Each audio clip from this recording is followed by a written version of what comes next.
Media channels के ऊपर, social media के ऊपर एक फॉल्स प्रोपेगेंडा, फेक न्यूज फैलाई जा रही है।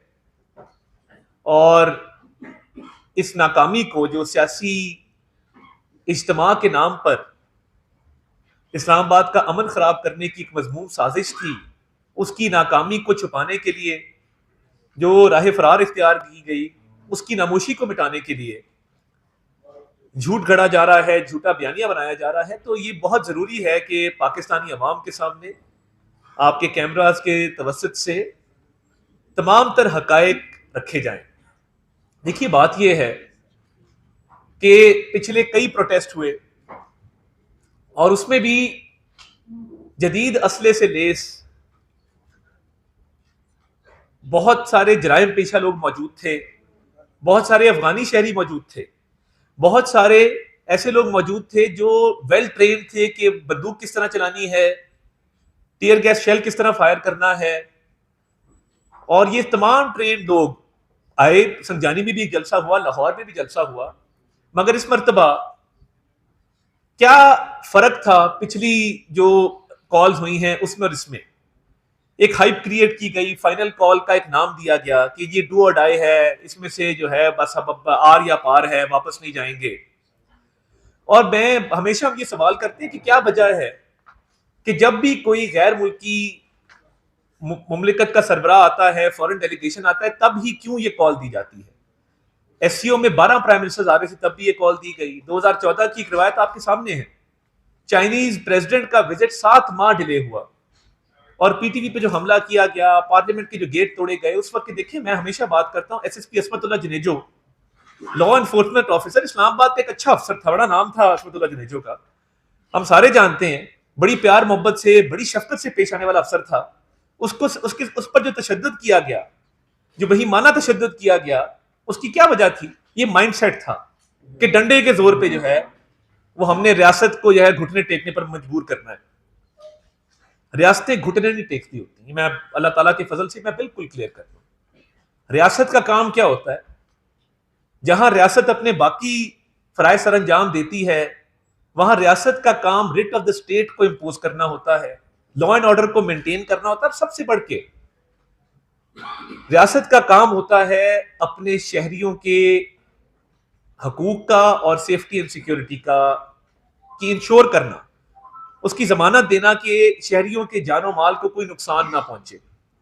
हमारे पास इंटेलिजेंस रिपोर्ट्स आना शुरू हुई और एक इदारे से नहीं, 3-4 मुख्तलिफ जराए से रिपोर्ट्स आना शुरू हुई कि ये जो फाइनल कॉल है, ये फाइनल कॉल की गार्ब में कोशिश की जाएगी कि कत्ल गारिद की जाए, कोशिश की जाएगी कि खून बहाया जाए, और कोशिश की जाएगी कि लाशों की सियासत की जाए। और देखिए, मैं और मोहसिन नकवी साहब, वी आर ऑन रिकॉर्ड, हमने एक मरतबा नहीं, हमने कई मरतबा आपसे प्रेस कॉन्फ्रेंसेस के दौरान ये गुजारिश की कि ये चाहते हैं कि इनको लाशें मिलें, ये चाहते हैं कि ये लाशें गिराएं, और ये अच्छी नीयत से नहीं आ रहे हैं। देखिए, जब टैक्स पेयर्स के पैसे से किसी भी सूबाई हुकूमत को, खैबर पख्तूनख्वा की हुकूमत को असला लेके दिया जाता है, पुलिस की ट्रेनिंग करवाई जाती है, टीयर गैस शेल लेके दिए जाते हैं, बाकी तमाम तर वसाइल हैं जो किसी भी हुकूमत को दिए जाते हैं टैक्स पेयर्स के पैसे से, उसका मकसद ये नहीं होता कि आप करोड़ों रुपया खर्चें एक इलीगल प्रोटेस्ट के ऊपर। और इलीगल प्रोटेस्ट मैं इसको क्यों कहता हूं? ये गैर कानूनी प्रोटेस्ट इसलिए था कि इस्लामाबाद हाईकोर्ट ने इसकी इजाजत नहीं दी।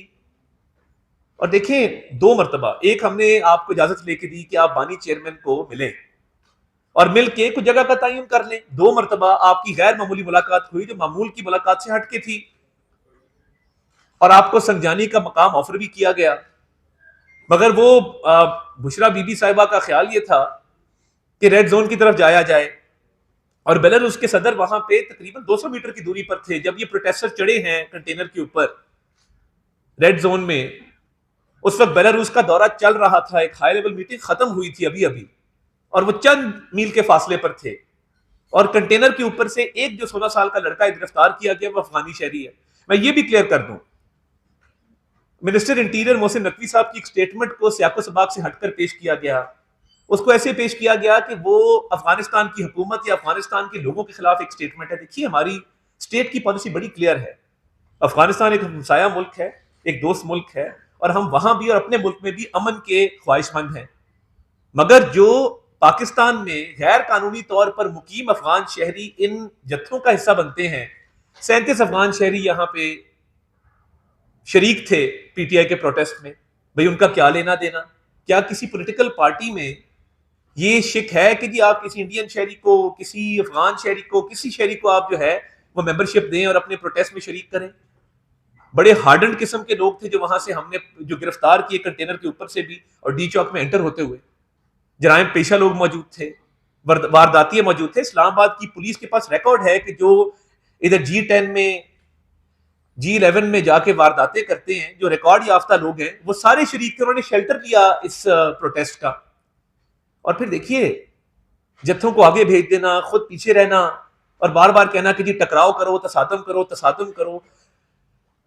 खैबर पख्तूनख्वा हुकूमत के पैसों से असला, किसी पीसफुल प्रोटेस्ट में आप मुझे बता दें, मैं आपको दुनिया के 3-4 कैपिटल्स की मिसाल दे देता हूं, पेरिस में, लंदन में, वॉशिंगटन डीसी में, कहीं पे मुझे आप बता दें किसी प्रोटेस्ट में लाखों के प्रोटेस्ट होते हैं, जगह का तयन होता है, हुकूमतें बताती हैं कि जी आपने ए पॉइंट से बी पॉइंट पे जाना है, बी पॉइंट से सी पॉइंट पे जाना है। किसी भी प्रोटेस्ट में मौजूद दुनिया में आपने कभी देखा है AK-47 पकड़ी हो किसी ने और वो वहां से छुट के चला जाए, या लॉ एनफोर्समेंट एजेंसी जो है वो इजाजत दे दे कि भी व्हाइट हाउस के बाद जा रहे हो, ये AK-47 ले जाओ, बहुत अच्छी बात है? क्या ये कभी इजाजत दी जाती है? या 10 डाउनिंग के बाद प्रोटेस्ट होते हैं, हमारी मुखालिफ सियासी जमात भी करती है, क्या ये इजाजत दी जा सकती है कि तुम M16 पकड़ के ले जाओ वहां पे, या ग्रेनेड जेब में डालो, या टीयर गैस के शेल साथ ले जाओ? बड़ी अच्छी बात है, प्रोटेस्ट है। किसी मुहज्जिब मुआशरे में जो मुजाहिरीन होते हैं वो डंडों से, गुलेलों से, पत्थरों से, बंटों से, ग्रेनेड से, असले से लेस नहीं आते, और करोड़ों रुपया जो खैबर पख्तूनख्वा हुकूमत की खजाने से तेल पर, बाकी चीजों पर खर्च किया जाता है, इसका जिम्मेदार कौन है? इसका नोटिस किसने लेना है? और ये असला देखें, मैं ये कोई फर्जी कहानी तो नहीं है, हमने 45 जो है वो इनकी बंदूकें बकायदा रिकवर की हैं इनसे, वो मौजूद है, मौके पे मौजूद है, आप इमेजेस देख रहे हैं। और देखें कभी भी इंस्टिगेशन स्टेट की तरफ से नहीं होती है। एक पुलिस का जवान जो पूरी जिंदगी लगाता है हमारी हिफाजत करने में, उसको सिर्फ सुबह ऑर्डर आता है कि भाई तुमने जो है फलान नाके पे खड़े हो जाना जाके, वो ना सर्दी देखता है, ना गर्मी देखता है, ना बारिश देखता है, ना धूप देखता है, वो खड़ा हो जाता है जाके। अब वो खड़ा है आपकी मेरी हिफाजत के लिए, उसको आप पत्थर मार रहे हैं। जो कांस्टेबल इस्लामाबाद पुलिस का एक पिछली दफा शहीद हुआ, एक इस दफा शहीद हुआ, आपने शुरू ही काम जो है वो खून खराबे से किया, फिर रेंजर्स के ऊपर गाड़ी चढ़ा दी रैश ड्राइविंग करते हुए, इस मकसद के साथ कि एक पैगाम दिया जाए कि हमारे किसी पे गाड़ी चढ़ा देंगे। अब 3 रेंजर्स के एहलकार शहीद हुए हैं, क्या वो पाकिस्तानी शहरी नहीं थे? क्या उनके यतीम बच्चों का हाल जो है, किसी ने जाके पूछा कि उनके बच्चे किस हाल के अंदर हैं, और उनके बच्चों का क्या हाल होगा कि जब एक बिल्कुल जो फाइनेंशियल हालात होते हैं उसमें वो कैसे गुजारा करेंगे? मगर आप असला भी लेके आए, आप गुलेले भी लेके आए। देखिए मैं एक और बात आज आपको बता दूं, मुराद सईद जो CM हाउस KPK में रुपोश है, अच्छा नहीं लगता कि फेडरल गवर्नमेंट वहां पे रेड करे और कहे जी हमने इसको पकड़ना है, मुनासिब नहीं है ना। एक सूबा है, उसकी एक हुकूमत है। मुराद सईद बकायदा ना सिर्फ शरीक था इस प्रोटेस्ट के अंदर, बल्कि उसके साथ ट्रेंड जत्थे मौजूद थे जिनको ट्रेनिंग दी गई थी कि वहां पे लाशें गिरानी है और वहां पे फायरिंग करनी है। तो ये किस तरह की सियासत है? और ये पहले भी करता रहा है। इसने वहां प्लान बनाया बकायदा कि इसके हमरा वहां पे असले से लेस तरबियत याफ्ता दहशतगर्द मौजूद थे। जब आप इस नीयत से आएंगे कि इस्लामाबाद हाईकोर्ट कह रहा है जी इलीगल है, हम आपको इजाजत नहीं दे रहे, हम आपको जगह भी ऑफर कर रहे हैं, तो रेड जोन में जाने की जो जिद थी वो क्या थी? वो यही थी कि रियासत की रेड को खत्म कर दिया जाए और खुदा ना खास्ता इसको एक बनाना रिपब्लिक डिक्लेयर कर दिया जाए, जिसका दिल करे वो जहां मर्जी फिरे, जो मर्जी करे। अभी जो असला और ये जो जदीद आप असले से लेस होके आए हैं, जो तशद्दुद के आलात आप साथ लाए हैं और कत्ल गारत आपने की है, पुरतशद्दुद वाकयात में आप मुलविस रहे हैं। और मैं क्लियर कर दूं, स्टेट के जो लॉ एनफोर्समेंट एजेंसीज के ऑफिसर्स हैं, जवान हैं, लाइव एम्यूनिशन की बिल्कुल इजाजत नहीं होती है। ये बिल्कुल एक लिखी पड़ी बात है कि लाइव एम्यूनिशन नहीं होगी। लाइव एम्यूनिशन किसके पास थी? इन इंतशारियों के पास थी। असला किसके पास था? इन इंतशारियों के पास था। और ये जो एक फॉरेन मीडिया पे भी एक प्रोपेगेंडा किया जा रहा है, मैं फॉरेन मीडिया के रेफ को मिला था, मैंने उन्हें गोशगुजार किया कि देखिए ये बात क्लैरिटी के साथ आ चुकी कि जो फेक वीडियोस बना रहे हैं, जाली एक तस्वीरें बना रहे हैं, गजा फलस्तीन की तस्वीरें और वीडियोस इस्तेमाल कर रहे हैं। कुरम के वाकई आप अंदाजा करें, सितम जरीफी देखें, कुरम में जो बंदे मरे हैं उनकी डेड बॉडीज की तस्वीरें लगा के कह रहे हैं जी इस्लामाबाद की। हर तरह की ये वीडियो बनाते हैं, मगर इनसे अभी तक इतने दिन गुजर जाने के बावजूद एक वीडियो आपने देखी हो कि लॉ एनफोर्समेंट एजेंसी का कोई अफसर या जवान स्ट्रेट फायरिंग कर रहा है? मुझे आप बता दीजिए एक वीडियो, एक तस्वीर कि जी ये फायरिंग की गई है। और कहानियां आप सुने, वो जी स्नाइपर थे जी, नहीं जी वो नीचे थे जी, नहीं जी वो पीछे से आए जी, वो आगे से आए जी, उन्होंने स्ट्रेट फायरिंग कर दी जी। आप बाहर जाके देखें, लोग कह रहे हैं 100 लाशें गिरी जी, 100 बंदे मर गए जी, को 50 कह रहा है, को 20 कह रहा है। देखिए पिम्स अस्पताल, पॉलीक्लिनिक अस्पताल, दोनों की प्रेस रिलीज आ चुकी है इस पे, और बिल्कुल क्लैरिटी के साथ कि कोई लॉ एनफोर्समेंट एजेंसी के फायर से नहीं मौत हुई। किसी के पास लाइव एम्यूनिशन नहीं था। अगर एम्यूनिशन था तो इन लोगों के पास था। अगर जो एक इनडिस्क्रिमिनेट फायरिंग की गई है वो इनकी तरफ से की गई है, अंधाधुंध फायरिंग इन लोगों ने की, उसकी वीडियो मौजूद है। और एक शख्स है, लंबे बाल है, लंबी दाढ़ी है, और वो लोग इशारा कर रहा है और कह रहा है कि और चलाओ गोलियां, और चलाओ। मैं अभी आपको वीडियो दिखाऊंगा, वो 3-4 मिनट की वीडियो में दिखाऊंगा कि वो किस तरह केपी पुलिस को कह रहा है कि गोलियां चलाओ। सादा कपड़ों में जो लोग चला रहे हैं ये आंसू गैस की शैल, ये कौन लोग हैं? और एक तरफ दहशतगर्दी जो है वो राइज पे है केपीके के अंदर, कुरम के अंदर कोहराम मचा हुआ है, मगर तमाम तर तवज्जो सियासत के ऊपर है। और फिर चले आपने एक फैसला किया तो फिर मौके से भागे क्यों? अब जो लोग अरेस्टेड हैं वो कहते हैं, कोई कहता है जी मुझे पैसे दे के लाए थे, कोई कहते हैं जी हमें यकीन दिलाया था कि जलसा होगा और कामयाब होगा, हम आपके साथ खड़े होकर हमें छोड़ के चले गए। हमेशा ऐसा करते हैं, अपने लोगों को आगे करते हैं, पीछे से भाग जाते हैं। तीसरी दफा ये हुआ है। और नुकसान किसका होता है? 192 अरब रुपए का यौमिया नुकसान इकोनॉमी को है। जैसे ये खत्म हुई situation, stock market 1 lakh point cross कर गई। नुकसान किसको है? आम आदमी को है कि करोड़ों का नुकसान जो होता है जब ये सरकारी इमलाक को, निजी इमलाक को नुकसान पहुंचाते हैं। तो मकसद ये था कि लाशें गिरानी है, खून बहाना है, अमन खराब करना है, इकोनॉमी को सैबोटाज करना है। किस मकसद के लिए? कोई अवामी एहतजाज नहीं, अवामी मुतालबा नहीं। और देखिए मैं केपी के गयूर अवाम को, केपी के लोगों को सलाम पेश करता हूं कि उन्होंने ये कॉल रिजेक्ट की और इनके साथ एंड पे 2-2.5 हजार लोग रह गए। केपी के लोग नहीं निकले, केपी के अवाम, हमारा खूबसूरत सूबा है, वो तालीम मांगते हैं, सेहत मांगते हैं, वो चाहते हैं कि उनका सूबा तरक्की करे, उनको तमाम तर सहूलियात दी जाए जो बाकी सूबों के अंदर है। वो ये इंतशार की सियासत नहीं चाहते।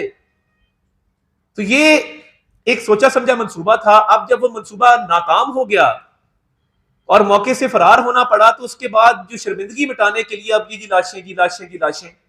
मुल्तान का जलसा याद कराऊंगा आपको जिसमें स्टैम्पीड में 7 लोग मर गए थे और बानी चेयरमैन पीटे तकरीर के बगैर नहीं गए थे। वो डेड बॉडी उन्होंने उठा के स्टेज पे तो लोगों ने रख दी।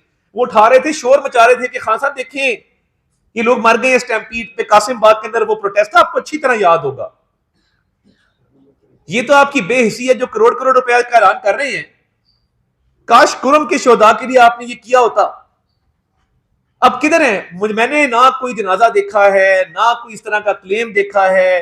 तस्वीरें आ रही हैं पुरानी नई सारी मिक्स करके, कोई नेचुरल डेथ से मरा उसकी भी तस्वीर लगा देते हैं जी, देखें जी ये बच्चा गया था जी, बच्चा वापस नहीं आया। भला ऐसे होता है? ऐसे मुआशरे तरक्की करते हैं? और जो आपको असल में मायूसी इसलिए हुई कि सियासी तौर पे नाकाम हो गए, और जो आप लाशें गिराना चाहते थे उसमें भी नाकाम हो गए।